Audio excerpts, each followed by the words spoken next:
2000 টাকায় রেখাপাত্রকে কেনা হয়েছিল। মমতা ব্যানার্জি, তুমি কত টাকায় বিক্রি হও? একজন মহিলা আর একজন মহিলা সম্বন্ধে কি করে এই উক্তি করতে পারেন তা আমরা ভাবতেও পারি না। যখন সন্দেশখালিতে আন্দোলন হচ্ছিল যে হাজার হাজার মহিলা প্রতিদিন ঝ্যাঁটা এবং লাঠি নিয়ে থানার সামনে যাচ্ছে, এটাই সত্য, তোমার বানানো ভিডিও সত্য নয়। সন্দেশখালিতে চলে এলাম হঠাৎ করে, কারণ এই কথাটা মনে পড়ে গেল, এটা বলা দরকার, যে কিছু ফেক ভিডিও তৈরি করেছে তৃণমূল কংগ্রেস, সেইগুলো ছড়াচ্ছে এটা দেখানোর জন্যে যে সন্দেশখালিতে কিছু হয়নি। তো সন্দেশখালিতে কী কী হয়েছিল আমরা কি জানি? প্রথমে আমরা কি জেনেছিলাম? প্রথম হচ্ছে জমিতে আল কেটে দিয়ে নোনা জল ঢুকিয়ে সেটাকে ভেড়ি তৈরি করে সেই জমির মালিককে বাধ্য করা হতো যে এই জমিটা তুমি আমাকে লিখে দাও, তার বিনিময়ে বা লিজ দাও, তার বিনিময়ে তোমায় বছরে 10,000 বা 20,000 টাকা দেবো। এই ঘটনা একের পর এক ঘটেছে। তারপরে এলো মহিলাদের শ্লীলতাহানি এবং পিঠে খাওয়ার কথা।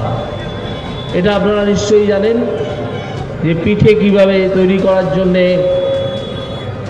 একটা পরিবারের তরুণী বা যুবতীকে তুলে নিয়ে ওই শাহজাহান বাহিনী এবং তারপর তাদের ক্লাবে এবং তাদের পার্টি অফিসে নিগ্রহ করত।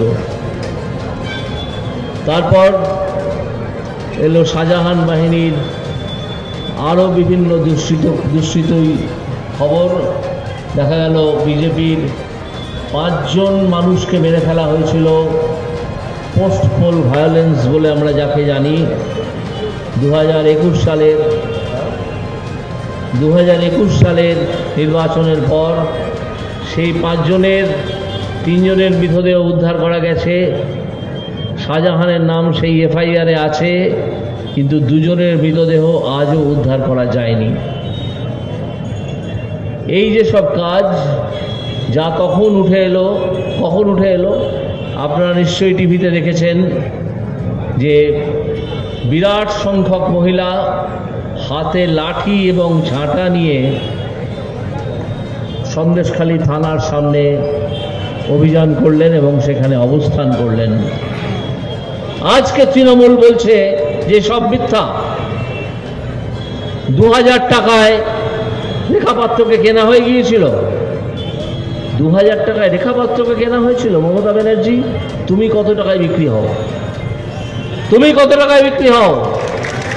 তোমার হাতে তো 8 লাখ টাকা গুঁজে দিলে একটা চাকরি দাও, তোমার হাতে 10 লাখ টাকা গুঁজে দেয় এবং দিয়ে রেশনকে হাওয়া করে দেয় অন্য দেশে। ভারতবর্ষেই থাকে না সে রেশন, তো তোমার 10 লাখ টাকা কেন? তুমি কেয়া শেঠকে দিয়ে মুখে ফুলটিস মারো, সেই জন্যে মেকআপ করে বেরো। আর রেখাপাত্র গরিব মানুষ, লোকের বাড়িতে কাজ করে খায়। আমাদের প্রার্থী মমতা ব্যানার্জির মতো সুন্দরী নন, একটু বেশি সুন্দরী, তো সেই জন্য রেখাপাত্রকে 2000 টাকায় কেনা যায়।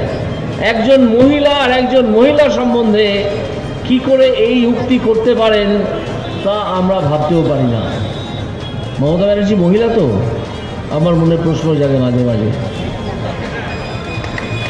তো এই মমতা ব্যানার্জির দল এখন ফেক ভিডিও ছেড়েছে, কিন্তু তারা কি বলতে পারবেন যে এই যে হাজার হাজার মহিলার থানায় যে অভিযান,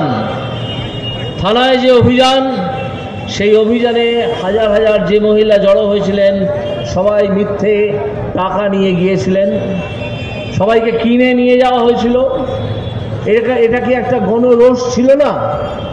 এটা গণরোষ ছিল। এবং এই যে ছবি আমরা টেলিভিশনে দেখেছিলাম যখন সন্দেশখালিতে আন্দোলন হচ্ছিল যে হাজার হাজার মহিলা প্রতিদিন ঝ্যাঁটা এবং লাঠি নিয়ে থানার সামনে যাচ্ছে, এটাই সত্য, তোমার বানানো ভিডিও সত্য নয়।